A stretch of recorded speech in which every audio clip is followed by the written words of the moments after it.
మన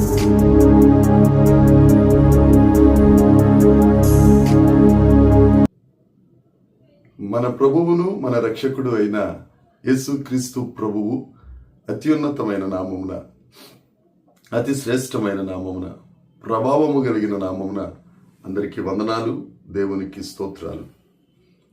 ఆ కృప కలిగిన దేవుడు, కరుణా సంపన్నుడైన దేవుడు, దయా కనికరము కలిగిన దేవుడు మనలందరినీ ప్రేమించి రాత్రి సమయంలో మంచి నిద్రను అనుగ్రహించి మన బ్రతుకులలో మరొక నూతన దినమును అనుగ్రహించినందుకై సమస్త మహిమ, ఘనత, ప్రభావములు యేసుక్రీస్తు ప్రభువుకే చెల్లునుగాక.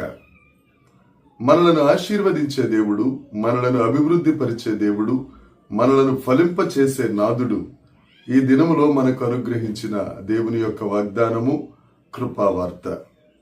ఆదికాండ గ్రంథము 9వ అధ్యాయము 1వ వచనం. దేవుడు నోవహును అతని కుమారులను ఆశీర్వదించి, మీరు ఫలించి అభివృద్ధి పొంది భూమిని నింపుడి. దేవునికి స్తోత్రం కలుగునుగాక, దేవునికి మహిమ కలుగునుగాక.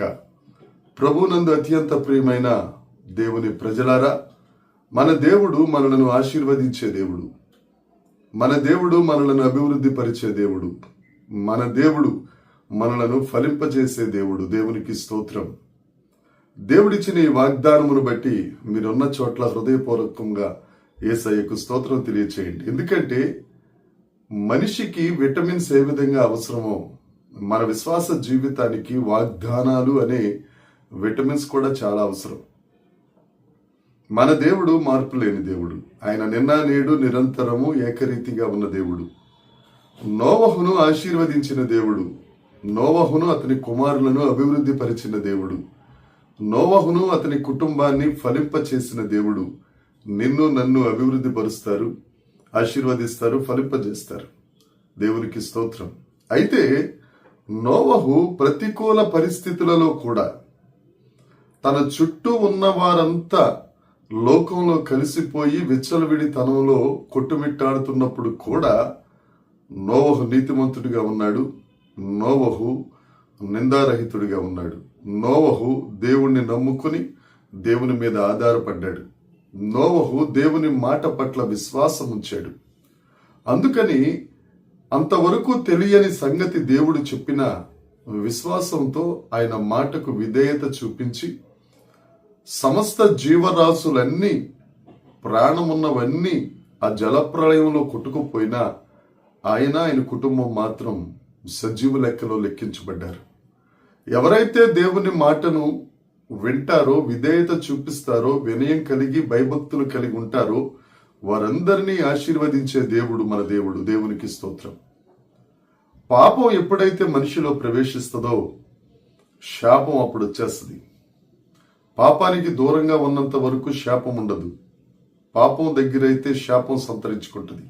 ఆ శాపాన్ని పోగొట్టడానికే యేసుక్రీస్తు ప్రభు పరమును విడిచి భూలోకానికి వచ్చి నీ కొరకు ప్రాణం పెట్టి తన రక్తము చేత నిన్ను శుద్ధీకరించి నిన్ను పవిత్రునిగా చేసి ఆశీర్వదించాడు. ఆ ఆశీర్వాదం లోకమంతా పాడైపోతున్న ఆ యేసు రక్తం ఆ పాపం నుంచి నిన్ను పవిత్రునిగా చేస్తుంది. దాని చేత ఆశీర్వదించబడి లేఖనం చెప్తుంది, నీవు అభివృద్ధి చెందాలి, ఫలించాలి. అభివృద్ధి చెందాలి, ఫలించాలి. దేవుని కొరకు మారు మనసుకు తగిన ఫలములు ఫలించాలి. ఆత్మ ఫలము ఫలించాలి. వెలుగు ఫలములు ఫలించాలి. ఎప్పుడైతే నువ్వు ఫలించటం ప్రారంభిస్తావో అప్పుడు నీ అభివృద్ధి అనేది క్రమక్రమముగా విస్తరిస్తుంది. నువ్వు ఏ ఏ ప్రదేశాలలో అభివృద్ధి చెందాలో అది దేవుడు తప్పక నిన్ను అభివృద్ధి చెందిస్తాడు. మానసికంగా అభివృద్ధి చెందాలన్నా, ఆరోగ్యపరంగా అభివృద్ధి చెందాలన్నా, ఆర్థిక పరంగా అభివృద్ధి చెందాలన్నా, ఇతరత్రా నీ సరిహద్దులు విశాలపరచబడాలి అనన్నా నువ్వు యేసుక్రీస్తు ప్రభువులో నాటబడి అభివృద్ధి చెందాలి, ఆశీర్వదించబడాలి. అప్పుడు నీవు ఫలిస్తే తప్పక దేవుని వలన ఆశీర్వాదం పొందుకుంటావు, అభివృద్ధి పొందుతావు. నా ప్రియ సహోదరి సహోదరుడా, నువ్వు ఏ ఏ పరిస్థితుల్లో ఆశీర్వాదం లేకుండా ఉన్నావో, అభివృద్ధి లేకుండా ఉన్నావో ఒక్కసారి పరీక్షించుకో. ఒకసారి అక్కడ నిలబడు. నాకెందుకని ఆశీర్వాదం రావడం లేదు, నేను ఎందుకు అభివృద్ధి చెందట్లేదు అని ఒక్కసారి నువ్వు పరీక్షించుకుంటే నీ ఫలములు ఎక్కడో ఆగిపోయినాయి. నువ్వు యేసుక్రీస్తులో ఉండి యేసయ్య మీద ఆధారపడి ఆ మారు మనసుకు తగిన ఫలాలు ఫలిస్తే, ఆత్మఫలం ఫలిస్తే, వెలుగు ఫలం ఫలిస్తే, సత్క్రియలు అనే ఫలం ఫలిస్తే, జిహ్వ ఫలమును నీవు దేవుడికి సమర్పించగలిగితే తప్పక దేవుడు ఈ దినాన్ని నిన్ను ఆశీర్వదిస్తానని వాగ్దానం చేస్తున్నాడు. తప్పక నువ్వు అభివృద్ధి చెందుతావు.